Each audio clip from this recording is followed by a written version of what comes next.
আমাদের একটা প্রতিবেশী দেশ আছে, আমরা আমাদের দেশ নিয়ে যত ভাবি তারা তার চেয়ে বেশি ভাবে। কথা বুঝতেছেন না? আরো ভেঙে বলতে হবে। হ্যাঁ, আমরা আমাদের দেশ নিয়ে যত উদ্বিগ্ন, এদের আরো টেনশন বেশি। বলেন, আমাদের দেশে শান্তি আছে না নাই? আমরা হিন্দু মুসলিমে কখনো দাঙ্গা লাগে? আসতে বলেন, কেন লাগে? ওদের পূজা পর্বণে আমাদের মাদ্রাসার ছেলেরা যে পাহারা দেয়, চিল্লায় বলেন ঠিক কিনা? আমাদের তাফসির মাহফিলের সময় ওরা ডিস্টার্ব করে, ঢোল বাজায় না। ওদের পূজা পর্বণের সময় আমাদের তাফসির মাহফিলের ডেট হলে আমরা চেঞ্জ করে দেই।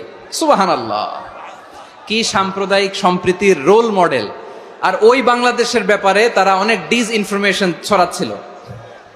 ভারতের অনেকগুলো গণমাধ্যম, আমি জেনারেলাইজ করব না, আমাদের প্রতিবেশী দেশের সব গণমাধ্যমকে আমি দোষ দিতে চাই না।